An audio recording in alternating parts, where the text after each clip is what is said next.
विश्वानि देव सवितरदुरितानि परासुव यद्भद्रं तन्न आसुव। ॐ सहना भवतु सहनौ भुनक्तु सह वीर्यं करवावहै तेजस्विनावधीतमस्तु मा विद्विषावहै। ॐ शान्तिः शान्तिः शान्तिः। ॐ कृष्णाय वासुदेवाय हरये परमात्मने प्रणतः क्लेशनाशाय गोविन्दाय नमो नमः। ओम श्री परमात्मने नमः। श्रीमद्भगवद्गीतामृतम सांख्य योग के पश्चात हमने कर्म योग का वर्णन चर्चा प्रारंभ किए थे। तो कर्म योग नामक तृतीय अध्याय पूर्ण होने के तरफ है, जिसमें से कुछ श्लोक बचे थे शेष, उसको हम आज पूरा करके फिर चतुर्थ योग ज्ञान कर्म संन्यास योग नामक अध्याय का हम प्रारंभ करेंगे, जिसमें अंतिम में अर्जुन के द्वारा एक प्रश्न पूछा गया था। और उसमें अर्जुन ने यह प्रश्न पूछा था कि अथ केन प्रयुक्तोऽयं पापं चरति पुरुषः अनिच्छन्नपि वार्ष्णेय बलादेव नियोजितः, कि वह कौन सा तत्व है, पदार्थ है, वो कौन सी वस्तु है जिसे व्यक्ति बलात्, वह वस्तु उस व्यक्ति को बलात् ही पाप की तरफ प्रवृत्त कर देती है, धकेल देती है। वह कौन सा तत्व है, वह कौन सा पदार्थ है, किसके कारण ऐसा होता है कि न चाहते हुए व्यक्ति पाप की तरफ प्रवृत्त हो जाता है। तो भगवान ने उसका उत्तर दिया कि काम एष क्रोध एष रजोगुण समुद्भवः महाशनो महापाप्मा विद्धेनमिह वैरिणम्। काम और क्रोध ये दो महान शत्रु हैं मनुष्य के अंदर। यही व्यक्ति को न चाहते हुए भी, व्यक्ति नहीं चाहता लेकिन फिर भी कामासक्त क्रोधासक्त होकर के वह न करने योग्य कर्म को भी कर देता है और अंततः दुख को भोगता है। तो इसलिए ये काम और क्रोध जो है रजोगुण के धर्म हैं, रजोगुण से उत्पन्न होते हैं। और ये महासना महापाप्मा, ये महासन है, यानी कि इनका पेट कभी भरने वाला नहीं है। ये काम जो है, व्यक्ति कामासक्त होता है, कामी व्यक्ति का पेट कभी भरता नहीं। तो वह काम चाहे कितने भी वस्तुओं को प्राप्त कर ले, कितने भी भोग्य सामग्री को प्राप्त कर ले, लेकिन काम का पेट कभी भरने वाला नहीं है। इसलिए भगवान ने कहा महासन। इस कारण से इंद्रियों के विषयों में जो विचरण हैं और उन विषयों के उपभोग में जो हमें कामनाओं की शांति और उससे थोड़ा सा सुख मिलता है और लगता है कि ये सुख इसमें है, लेकिन वो तृष्णा और बढ़ती जाती है, बढ़ती जाती है, और तृष्णा कभी खत्म होने का नाम नहीं लेती। इसलिए ऋषियों ने कहा है कि काम से कामनाएं बढ़ती है, काम सेवन से, भोग से कामनाएं और बढ़ती है, और वह शांत होने का नाम नहीं लेती है, भड़कती ही जाती है। इसलिए भोग से भोग को शांत करना अग्नि में घी डालकर उसे शांत करने जैसा है। इसलिए तस्मात् समम व्रजेत, ऐसा शास्त्र वचन आता है कि इसलिए इंद्रियों को संयमित रखना चाहिए, इंद्रियों को विषयों में खुला छूट नहीं देना चाहिए, नहीं तो ये व्यक्ति को अपना गुलाम बना लेती है। और गुलाम बना करके इतना व्यक्ति अधीन हो जाता है, कामासक्त क्रोधासक्त हो जाता है कि उस व्यक्ति की स्थिति दयनीय हो जाती है। इसलिए श्रेष्ठ ही है कि इन इंद्रियों पर संयम की जाए। इसलिए भगवान ने आगे कहा कि यह जो काम है ये इस प्रकार से ज्ञान को ढक देता है। कामी पुरुष कभी भी तत्व ज्ञान, मेरा जन्म का उद्देश्य क्या है, मृत्यु के बाद जाना कहाँ है, जन्म से पहले कहाँ थे, किस प्रकार से आए, क्या कर्तव्य है, क्या कर्तव्य है, क्या भगवत प्राप्ति है, क्या मोक्ष है, ये सब बातें उसके लिए गौण हो जाती है। वह समझ नहीं सकता, क्योंकि कामी व्यक्ति कभी भी इस प्रकार के वचनों में श्रद्धा नहीं रख सकता और वो समझ नहीं सकता। इसलिए मानो उसका ज्ञान इन काम से ढक गया है। और उसी को भगवान ने श्लोक संख्या 38 और 39 में कहा कि जिस प्रकार से धूमेनावृते वहिनी, जिस प्रकार से धूम से वहिनी यानी कि अग्नि आच्छादित हो जाती है, ढक जाती है, मलेन आदर्शोच, और मल से, धूल से जैसा दर्पण आच्छादित हो जाता है, ढक जाता है, और जैसे गर्भ यथोल्बेनावृतो गर्भः, जैसे जेर से गर्भ ढका होता है, तथा तेन इदम आवृतम, उसी प्रकार से इस कामी व्यक्ति के अंदर ज्ञान भी ढक जाता है। ज्ञान तो स्वरूप है, इसलिए ढकने की बात भगवान ने कही है, क्योंकि प्रत्येक आत्मा का सच्चिद रूप ये स्वरूप है। सत यानी कि नित्य, चित मतलब चेतन, ज्ञान। ज्ञान व्यक्ति का स्वरूप होता है, जीव का स्वरूप होता है, लेकिन उस ज्ञान पर ये काम का पर्दा चढ़ जाता है, इसलिए ज्ञान तिरोहित हो जाता है, ढक जाता है। अब वो ढका हुआ ज्ञान यदि काम आदि को नष्ट किया जाए, वो कैसे नष्ट होगा? तो इंद्रिय संयम के द्वारा, भगवत भक्ति के द्वारा, भगवान के जप के द्वारा, इस प्रकार से तप जप आदि के द्वारा वो काम धीरे धीरे नष्ट होगा, और जो काम जितने अंश में नष्ट होता जाएगा वो ज्ञान उतने ही प्रकट होता जाएगा। इसलिए भगवान ने कहा कि ये काम जो है उस ज्ञान को आवृत कर देता है। और आवृतम ज्ञान में तेन ज्ञानिनो नित्य वैरिणा काम रूपेण कौन्तेय दुष्पूरिणा अनलेन च, और ये दुष्पूर्ण काम है, इनकी कभी खत्म ना होने वाला, कभी इसकी पूर्ति नहीं होती है, इसलिए ऐसी ये आग है, इसलिए इसे कामाग्नि की संज्ञा देते हैं शास्त्रकार, कि काम एक ऐसी अग्नि है जिसमें सब भस्म हो जाते हैं, सब कुछ भस्म हो जाता है और खुद व्यक्ति भी उसमें भस्म हो जाता है। तो यह काम रूपी अग्नि ऐसी है जिससे कभी पूर्ण होने वाली नहीं है, ये बढ़ती जाती है, प्रचंड रूप लेती जाती है। और ज्ञानिना नित्य वैरिणा, उस ज्ञानियों के जो नित्य वैरी हैं, जो उपासक हैं, भगवत भक्त हैं, उनके लिए काम तो जो है महाशत्रु है। और इसलिए उस काम रूपी महाशत्रु ऐसा है कि जो कभी दम लेने वाला नहीं है, वो उसका पेट कभी भरने वाला नहीं है, वो अग्नि नित्य भयंकर रूप लेती जाती है।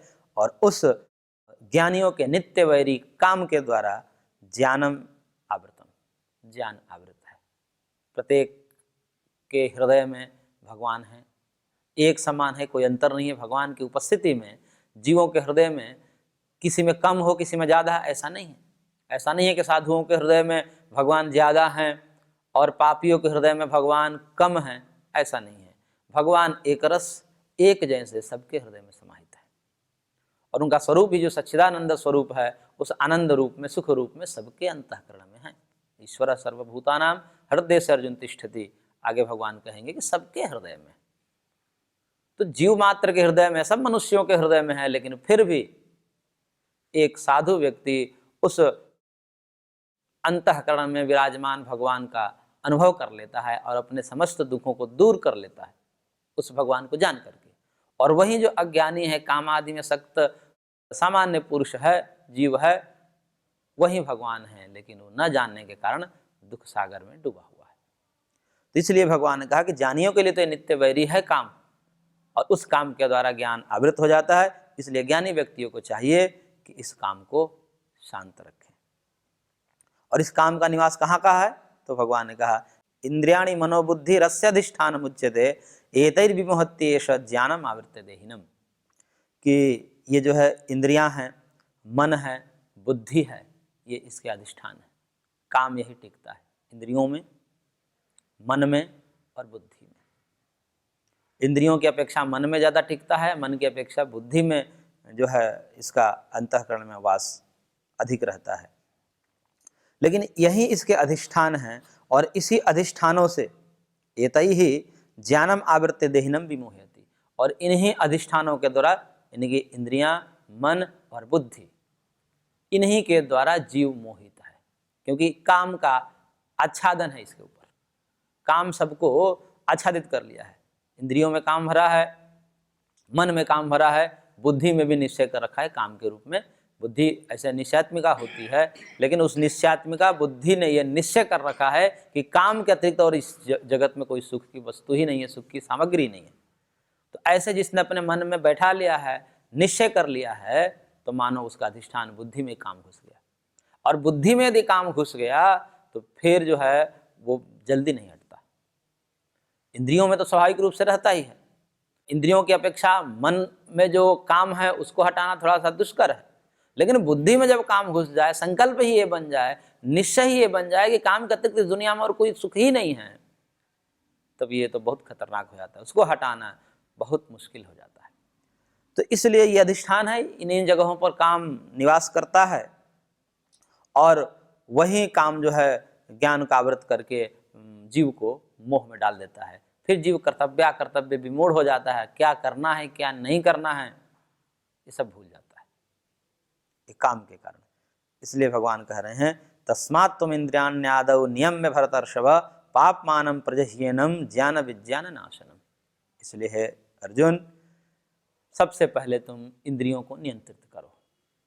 सबसे पहले व्यक्तियों को इंद्रियों को नियंत्रित करना चाहिए, क्योंकि इन इंद्रियों में काम का निवास है, और जैसे ही और उपभोग करेगा और काम बढ़ता जाएगा और तृष्णाएं बढ़ती जाएगी, फिर शांत नहीं हो सकती। इसलिए इसको नष्ट करने का एकमात्र उपाय है संयम, इंद्रिय संयम, त्याग, विषयों का त्याग करें, संकल्प पूर्वक त्याग करें, बारंबार त्याग करें। लगातार जब त्याग करते हैं और लंबे समय तक त्याग कर देते हैं तो फिर मन से भी गायब हो जाता है, मन से भी जो है सोचना तक बंद हो जाता है, उसके विषय में ध्यान भी आना बंद हो जाता है। तो इसलिए काम आदि विकारों को नष्ट करने का एकमात्र उपाय है इंद्रिय संयम।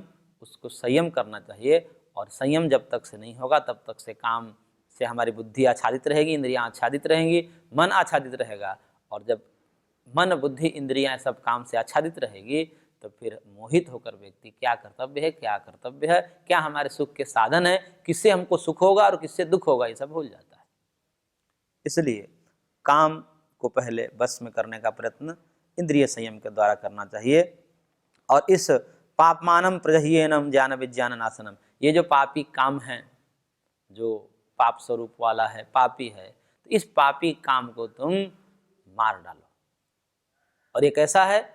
ज्ञान विज्ञान नाशनम, ज्ञान विज्ञान को नष्ट करने वाला है, ज्ञान विज्ञान होने नहीं देता। कोई भी ज्ञान, कोई भी विज्ञान जो है कामी व्यक्ति में ठहर नहीं सकता। यदि ठहर भी जाए तो वो जो है उसका फल अच्छा नहीं होगा।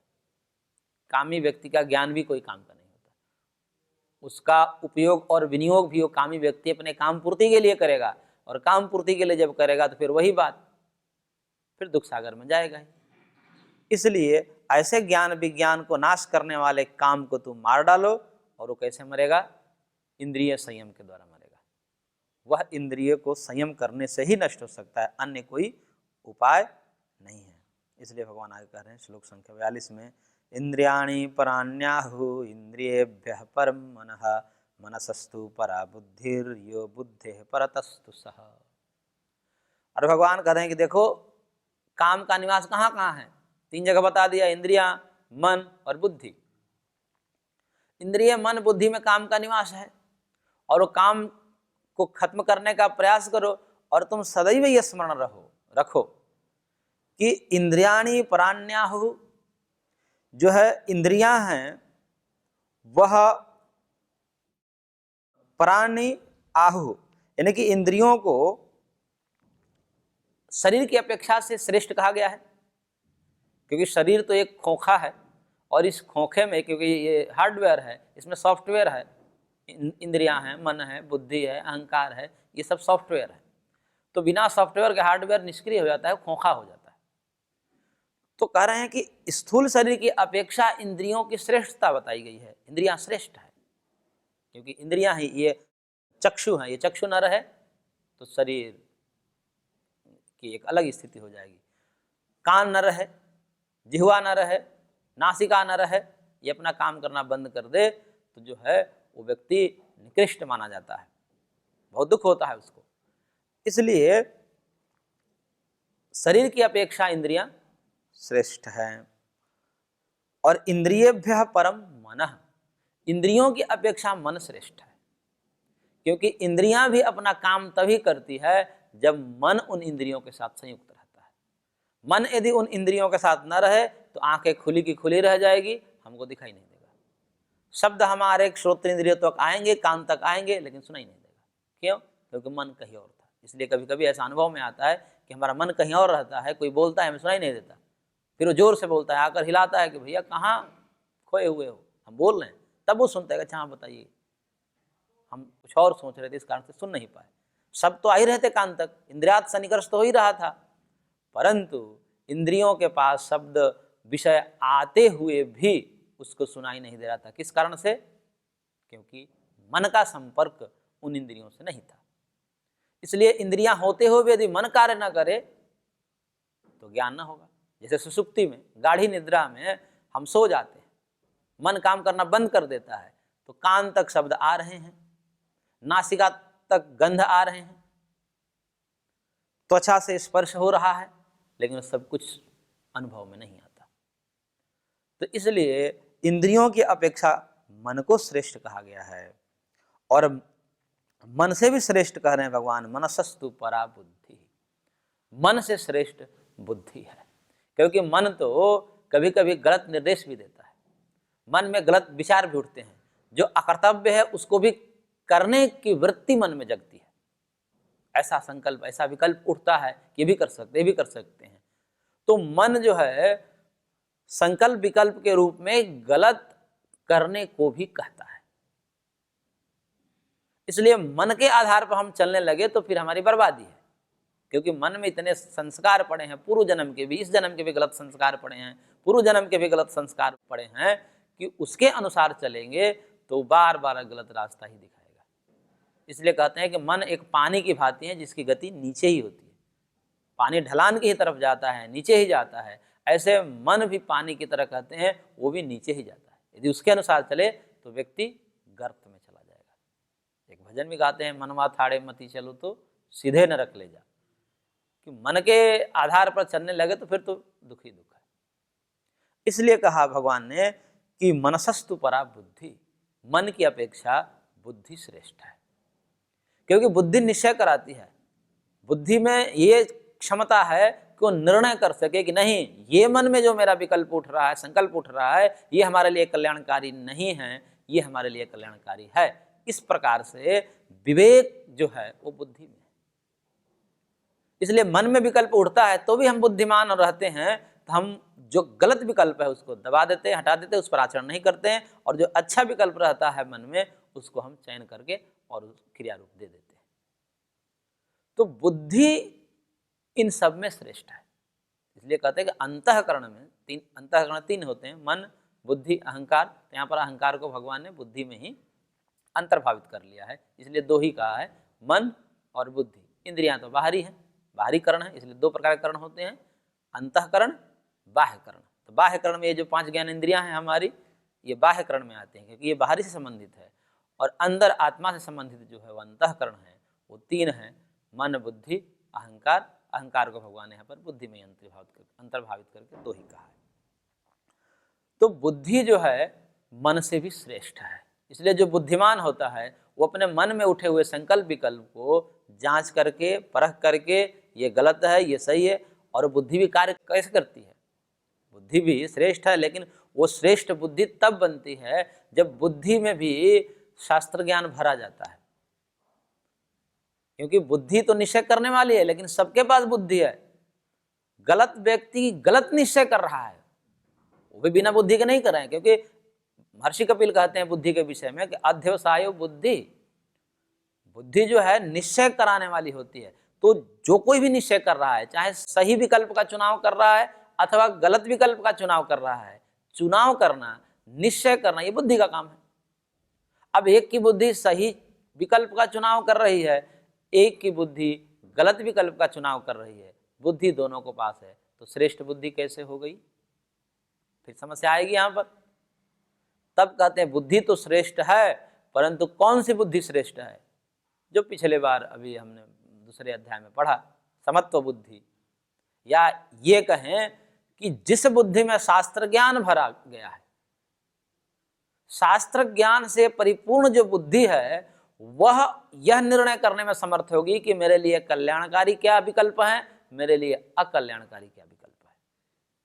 और जिस बुद्धि में शास्त्र ज्ञान नहीं भरा पड़ा है, यानी कि शास्त्र पढ़ा है, न सुना है, न वृद्धों की सेवा किया है, न उनकी बात माना है, तो वो विवेकवान हो नहीं सकता, उसमें विवेक बुद्धि नहीं हो सकती, वो सत्य असत्य का निर्धारण करने में असमर्थ हो जाता है। ऐसी बुद्धि तो निकृष्ट ही समझनी चाहिए, लेकिन बुद्धि श्रेष्ठ होती है, क्योंकि सारे कार्य बुद्धि से ही किए जाते हैं। इसलिए भगवान ने कहा कि मनसस्तु परा बुद्धि, बुद्धि श्रेष्ठ है। लेकिन कौन सी बुद्धि श्रेष्ठ है यहाँ पर समझनी चाहिए? शास्त्र ज्ञान से जो परिपूर्ण बुद्धि है, संस्कृत बुद्धि, संस्कारवान जो बुद्धि है, वही श्रेष्ठ है।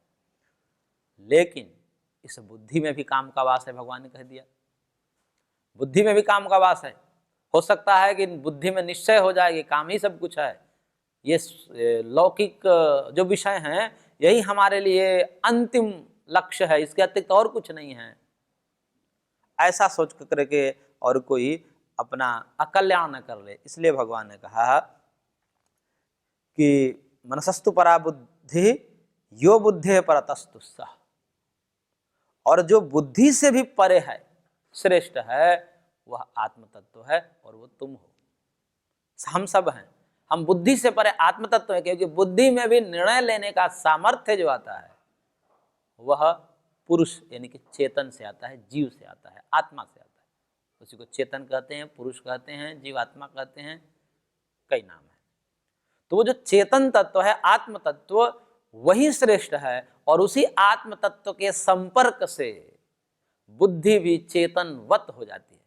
अब प्रायः हमें लगता है कि बुद्धि चेतन है, क्योंकि बुद्धि से बड़ी बुद्धि विचार करती है, ये हमारे लिए ठीक है नहीं ठीक है, पूरा निश्चय करती है, और लगता है कि सब हम बुद्धि से ही चल रहे हैं, इसलिए बुद्धि चेतन है।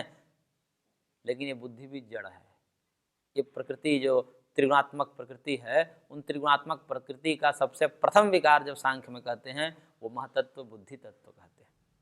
तो बुद्धि भी जड़ है, अचेतन है, लेकिन चेतन पुरुष के संपर्क के कारण वह चेतनवत हो जाती है, चेतन जैसी हो जाती है। जैसे लोहा अग्नि के संपर्क में आकर के अग्नि जैसा हो जाता है, फिर वो भी जलाने लगता है। ऐसे ही बुद्धि भी जड़ होते हुए भी चेतन आत्मा के संपर्क के कारण वह निश्चय करने में, सब कुछ करने में, विवेक करने में समर्थ हो जाती है और सारे कार्य करने लगती है। इसलिए ये जो आत्म तत्व है वही श्रेष्ठ है, और आत्म तत्व इससे भिन्न है। मन बुद्धि इंद्रियों से, शरीर से आत्मा भिन्न है, और वहां पर काम का असर नहीं है, काम वहां नहीं पहुंच सकता है। इसलिए काम अंततः बुद्धि तक तो जा सकता है, लेकिन बुद्धि से आगे उसकी गति नहीं है।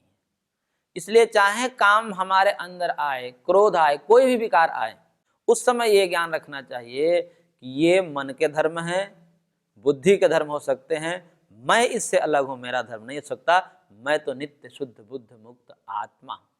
इसलिए आत्मज्ञान आवश्यक होना चाहिए, नहीं तो व्यक्ति इसी में उलझ जाता है कि मेरा तो कुछ हो ही नहीं सकता, मेरे अंदर इतने विचार आ रहे हैं गड़बड़, काम आ रहा है, क्रोध आ रहा है, मैं इससे छूट नहीं सकता, ये अपना स्वरूप मान लेता है। ऐसा क्यों कहा जाता है? क्योंकि व्यक्ति अपने आप को काम ही मान लिया, अपने आप को क्रोधी मान लिया। काम क्रोध अपना जब स्वरूप समझ लेगा तो उससे मुक्त होने की अब कोई प्रश्न ही नहीं रह जाएगा। जैसे अग्नि का जलाना स्वभाव हो गया, स्वरूप हो गया उसका, अब अग्नि अपने स्वभाव से हट नहीं सकती। ऐसे यदि व्यक्ति अपने आप को कामी, क्रोधी, काम क्रोध अपना स्वरूप मान ले, स्वाभाविक धर्म मान ले, तो उससे छूटना मुश्किल है, वो छूट नहीं सकता। इसलिए यह विवेक होना चाहिए कि इन सब का स्थान मन बुद्धि तक ही सीमित है, और हम सब जो हैं आत्मा है, मन बुद्धि से परे हमारा अस्तित्व है। इसलिए हम कामी नहीं हो सकते, हम क्रोधी नहीं हो सकते, हम लोभी नहीं हो सकते। ये सब मन में आएंगे जाएंगे, सब आने जाने वाले हैं, थोड़ा इंतजार कर लेना है, शांत हो जाते हैं।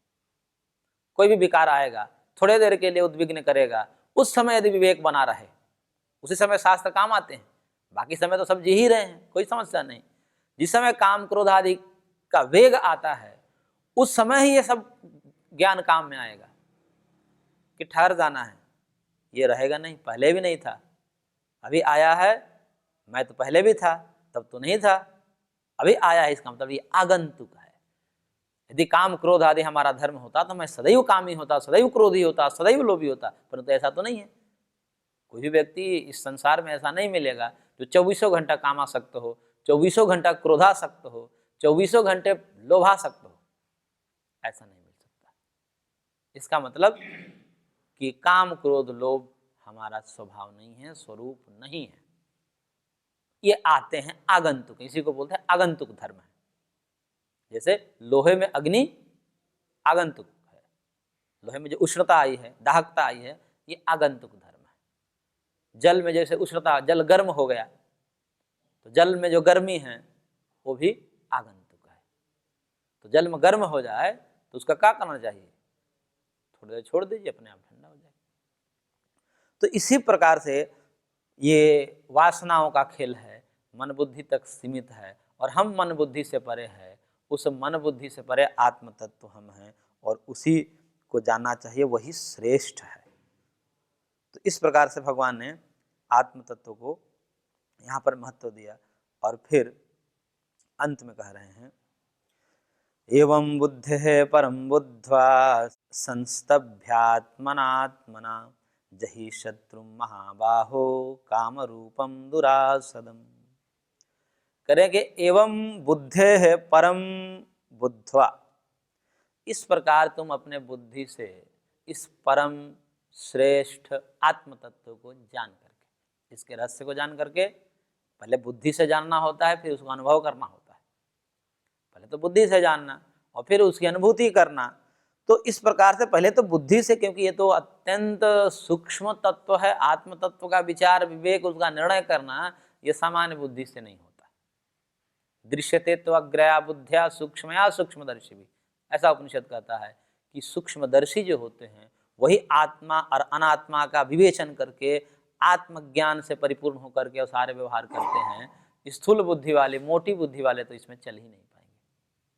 इसलिए इस परम श्रेष्ठ आत्म तत्व को जान करके और आत्मना आत्मानम संस्तभ्य, अपने को अपने द्वारा बस में करके, यानी कि आत्मना आत्मानम, आत्मना मतलब अपने बुद्धि के द्वारा या आत्मा के द्वारा, आत्मानम अपने आप को, यानी कि अपने मन बुद्धि इंद्रियों को संस्तभ्य वश में करके, महाबाहो, हे महाबाहो, क्योंकि यह महाबाहो विशेषण इसलिए दिया है कि यह सामान्य कार्य नहीं है। काम क्रोध आदि को जीतना सामान्य बात नहीं है। बड़े बड़े महारथी योद्धा जो शत्रुओं को दमन करने वाले हुए हैं वो भी काम के आगे परास्त हो चुके हैं। बड़े बड़े योद्धा वो भी काम के सामने अपना हथियार डाल दिए हैं। इसलिए भगवान ने यहाँ पर महाबाहो कहने का तात्पर्य यह है कि तुम जीत लो इसको, क्योंकि जिसने काम को जीत लिया उसने दुनिया को जीत लिया। जितेंद्रिय होना यह सामान्य बात नहीं है, और जितेंद्रिय होकर के ही कर्मयोग का संपादन किया जा सकता है, अन्यथा तो गिरना सुनिश्चित है। इसलिए कर्मयोग में जितेंद्रियता अत्यंत आवश्यक है। बिना जितेंद्रियता का कर्मयोग निष्पादन ही नहीं हो सकता, वो फिर गर्त का ही कारण बनेगा। इसलिए भगवान ने कहा कि तुम महाबाहो हो, तुम महाशक्तिशाली हो, इसलिए हे महाबाहो तो काम रूपम दुरासदम, क्योंकि काम भी एक महाशत्रु है। तो इसलिए काम रूपी जो दुर्जय शत्रु है, बहुत कठिनता से जितने योग्य है, सामान्य व्यक्ति तो जो है चकनाचूरी हो जाता है, उसके आगे हथियार डाल देता है। इसलिए काम रूपम दुरासदम शत्रुम जही, इस काम रूपी दुर्जय शत्रु को तुम मार डालो और मार करके जितेंद्रिय होकर के और फिर कर्म में लगो, तब तुम्हें कोई परास्त नहीं कर सकता।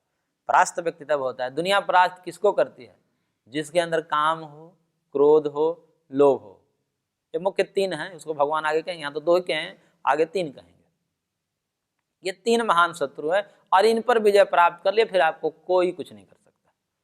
क्या करेगा? ये बड़े बड़े आरोप भी जो लगते हैं तीन ही के तो लगते हैं, काम के, क्रोध के, लोभ के। और तीन को जिसने बस में कर लिया फिर उसको कौन हरा सकता है? कौन क्या उसका कर सकता है? इसलिए इन तीन को मारने का प्रयत्न करना चाहिए, उनको नष्ट करके और फिर बलवान होकर के, क्योंकि वास्तव में बलवान महाबाहु वही है जो इन काम रूप शत्रु को मार डाला है और तब सारे कर्म का निष्पादन कर रहा है। तो इस प्रकार भगवान ने यहाँ पर कुल 43 श्लोकों के द्वारा ये कर्म योग नामक तृतीय अध्याय का यहाँ पर